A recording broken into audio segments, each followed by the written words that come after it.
J'ai commencé en 1946, le 22 ou 23 juin.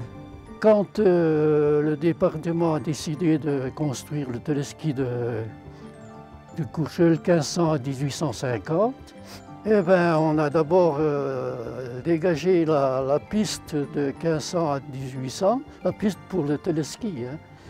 Au début, c'était assez dur.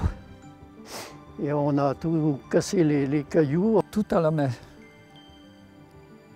Ben, on avait fait le pioche, une brouette, et puis c'était terminé. Hein. Pour couler ces massifs, il a fallu amener le sable, le ciment, tout un dos de mulets.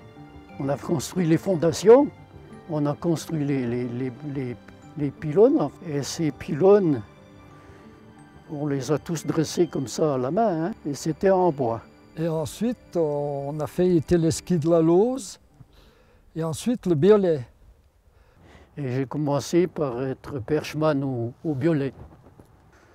Perchman, il fallait donner la canne au client, puis la déclencher. Il y avait des contrôleurs, parce qu'à l'époque, il y avait des tickets. Il fallait poinçonner les tickets. Au début, les cannes télescopiques, eh ben, ça ne marchait pas bien. Parce qu'à l'intérieur, il y avait un élastique. Et cet élastique, comme il était frais, il gelait. Tant que vous montez, qu'il était tendu, il gelait. Et puis après, il ne se retirait pas, les cannes redescendaient en bas, toutes allongées. Il fallait les démonter, les mettre au chaud, puis les remettre. Alors après, ils ont pu mettre des ressorts. Il fallait entretenir la piste de remonter. À l'époque, ça se faisait à la pelle.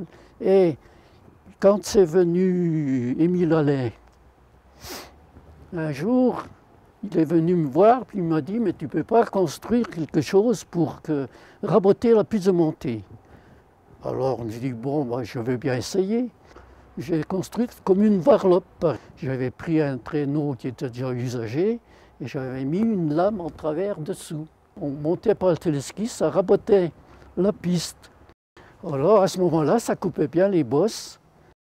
J'ai construit les rouleaux moi-même aussi, qu'il fallait traîner comme ça, avant qu'il y ait les chenillettes.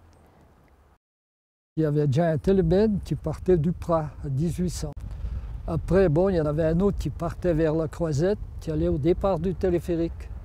Un télébène aussi. Après, moi, il faisait le téléphérique. Je suis rentré au téléphérique. Et je suis resté tout le temps au téléphérique. Ce téléphérique, on était 3 à le conduire. Il y avait Marcel Munier qui en est devenu le conducteur attitré, Louis Lazzaroni, et puis moi, mais occasionnellement. En accord avec Cuel, je gardais la station supérieure parce qu'à l'époque, il était inquiet, on n'était pas sûr du fonctionnement du téléphérique et il voulait quelqu'un en haut pour dire on peut tourner ou pas tourner. Ben, c'était des bennes de 29 personnes et à l'époque on tournait déjà à 8 mètres secondes. Il y avait 2 bennes bien sûr. Au départ on sonnait un coup et celui qui était au sommet il sonnait 2 coups pour dire qu'il était prêt. Bon ben il fallait démarrer, ralentir, freiner, pas embugner la benne dans les gares. Hein. Ça on n'a jamais eu. Hein.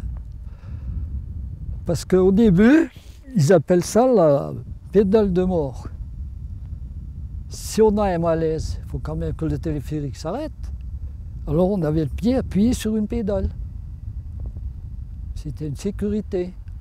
Ah, ça a été. Il y a eu des moments qui ont été assez durs, et puis, mais on s'amusait bien quand même. On prenait quand même du bon temps. On a eu une chance inouïe que la station a démarré. Ben moi, j'ai vécu une belle époque.